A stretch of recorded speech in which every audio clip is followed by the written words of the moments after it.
Questo è il mio T4 California camperizzato del 1997. L'ho comprato quando aveva 260.000 km e adesso ne ha 407.000. Per una lunghezza inferiore ai 5 metri ed un'altezza inferiore ai 2, al suo interno ha 2 posti letto sotto, 2 posti letto sopra nel tetto a soffietto, 2 fornelli, un frigorifero che fa anche da congelatore, un portastoviglie, un armadio e un vano per immagazzinare roba. L'ho comprato perché secondo me è un simbolo di libertà. È un mezzo che ha la praticità della tenda ma non la sua scomodità. Ha le comodità del camper tranne il bagno ma non la sua ingombranza. Dove passa una macchina, il furgone passa. Ora, sono esattamente 10 anni che l'ho comprato. Era un mercoledì e il primo weekend libero, il sabato, andai al lago di Carezza e dormii lì per poi poter fare delle foto all'alba. Mi ricordo che aveva appena nevicato e il lago era già ghiacciato. All'epoca feci quelle che per me erano delle bellissime foto.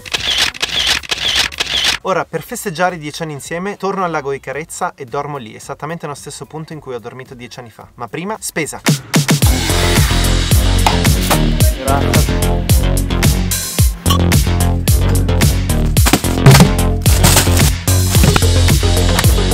Ok, partiamo.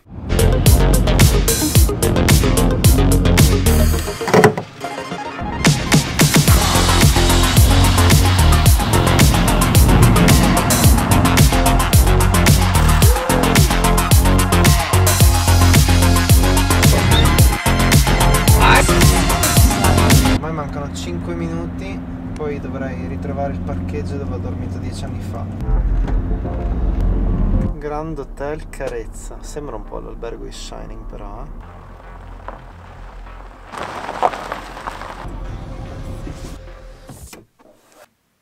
Bene, non ho trovato proprio il posto dove ero stato 10 anni fa, anche perché 10 anni fa mi ricordo che c'era Google Maps ma non era un navigatore e non c'erano tutte le applicazioni fighe che ci sono adesso per trovare le aree di sosta, quindi mi ero un po' arrangiato. Questa qua è un'area di sosta legale, quindi posso normalmente dormire qui. Adesso sono le 8:43 ed è ora di cucinare qualcosa per cena.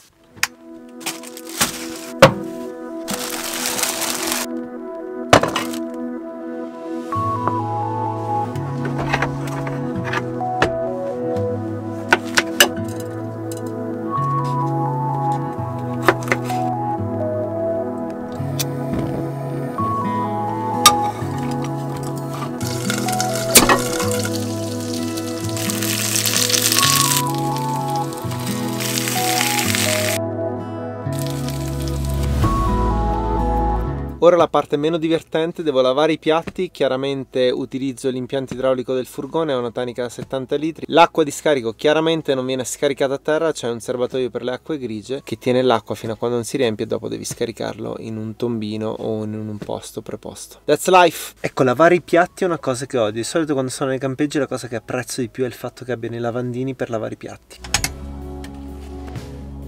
Allora, adesso mi preparo per la notte e faccio il letto. 2-3 procedure di sicurezza che faccio sempre, anche se qui sono in un posto assolutamente sicuro, sono in un'area camp pagata, predisposta per i camper, non c'è nessun problema, sono in un posto tranquillissimo. Prima, le chiavi le ho lasciate nell'accensione, sono sempre pronto a partire, giro le chiavi e parto. Ho posizionato il furgone con il muso fuori, quindi nel caso di un qualsiasi problema sempre giro le chiavi, il furgone è pronto a partire. Quella là è la via di uscita dal parcheggio, quindi partenza e uscita in 3 secondi. Ovviamente mi sono chiuso dentro. Ultima basicissima procedura di sicurezza, ho detto a casa il punto esatto GPS dove dormo, ho semplicemente mandato un messaggio WhatsApp: dormo qui, quindi tutti a casa sanno dove dormo nel caso di problemi. Pur avendo dormito centinaia di volte in tenda e in questo furgone e in altri mezzi in strada, non ho mai avuto nessun problema, ma queste procedure le adotto sempre a prescindere. Allora, mi sono preparato per dormire, ti faccio vedere. Ho steso la panca, questa qua è la panca dove ero seduto prima, si tira giù in 2 secondi. Ho il mio sacco a pelo qui della Ferrino, temperatura di comfort 1 grado, vuol dire che se la temperatura scende a 1 grado comunque tu nel tuo sacco a pelo stai bene. Ho il cuscino gonfiabile, ho anche un piumone se serve, stanotte la temperatura è prevista a 2 gradi, comunque dentro l'abitacolo sono ben coibentato, quindi non dovrei avere problemi. Ho una caratteristica di questo furgone che è una figata, è il Webasto, praticamente è un riscaldamento interno autonomo dal motore, cioè puoi accendere il riscaldamento anche se il motore è spento. Funziona col gasolio, cioè pesca gasolio dal motore, ovviamente ne utilizza molto meno rispetto ad accendere il motore, e se lo accendo qua in 5 minuti avrei una temperatura di 27 gradi. Bene, pronto per dormire. Notte.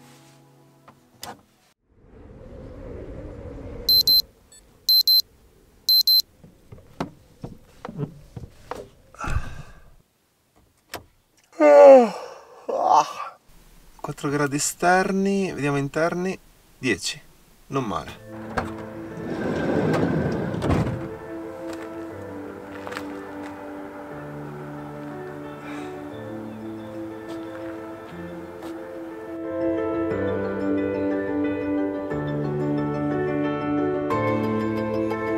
Bene, nottata passata benissimo. Questo massiccio dietro di me è il Catinaccio o Rosengarten e questo qua dietro Latemar. Adesso faccio colazione e poi vado a fare una passeggiata circolare intorno al lago di Carezza. Nel frattempo la temperatura è scesa a 2,5 gradi. Contrariamente a quanto si pensa, il momento più freddo è proprio la mattina, perché è il momento più lontano dal tramonto quando è sorto il sole. Quindi sono proprio le 7, le 6 di mattina il momento più freddo, non tanto le 2 o le 3 di notte.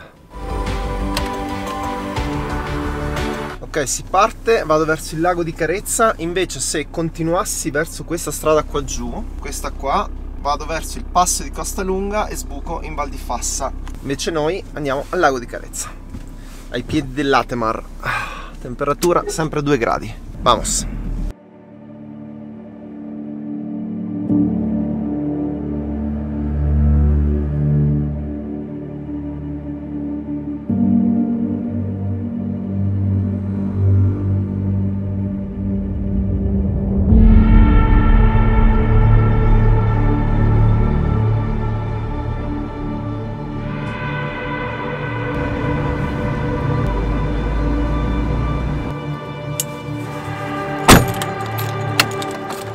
Ok, andiamo a vedere il lago, almeno quello che ne è rimasto. Questo è il periodo dell'anno in cui è più secco praticamente, dopo l'estate, specialmente con questa siccità.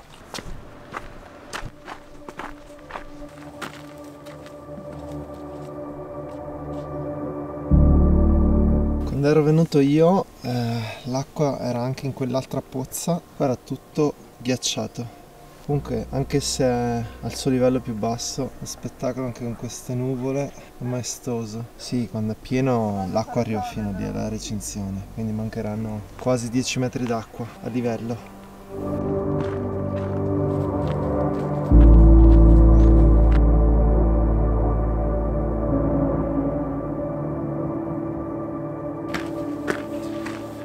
Qui siamo circondati dal paesaggio delle Dolomiti e il nome Dolomiti è abbastanza recente, perché il nome, almeno fino alla metà del 800, era Monti Pallidi, appunto perché queste montagne hanno una roccia molto chiara. Poi un naturalista francese all'inizio dell'Ottocento, Dolomier appunto, si accorse che la roccia di cui era formata queste montagne non era calcare, ma era un tipo di roccia differente, la dolomia, appunto perché aveva un atomo in più di magnesio.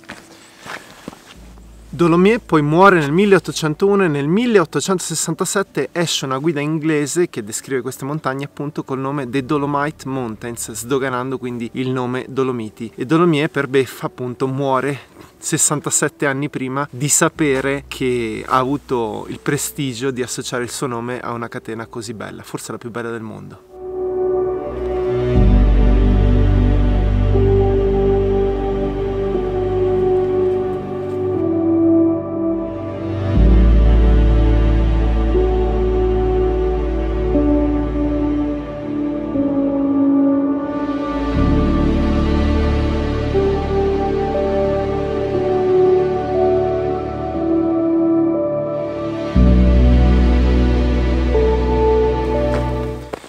Le Dolomiti hanno una storia incredibile, lunga 240 milioni di anni, quindi è un po' difficile riassumerla in un discorso breve. C'è anche un'anomalia curiosa: la Marmolada, che è la cima più alta delle Dolomiti a 3300 metri, non è fatta di dolomia, ma di roccia calcarea. A fianco c'è il gruppo del Sella, che invece è fatto di dolomia, quindi due montagne vicinissime in linea d'aria, ma con conformazione differente. Una ha subito il processo di dolomitizzazione, l'altra no.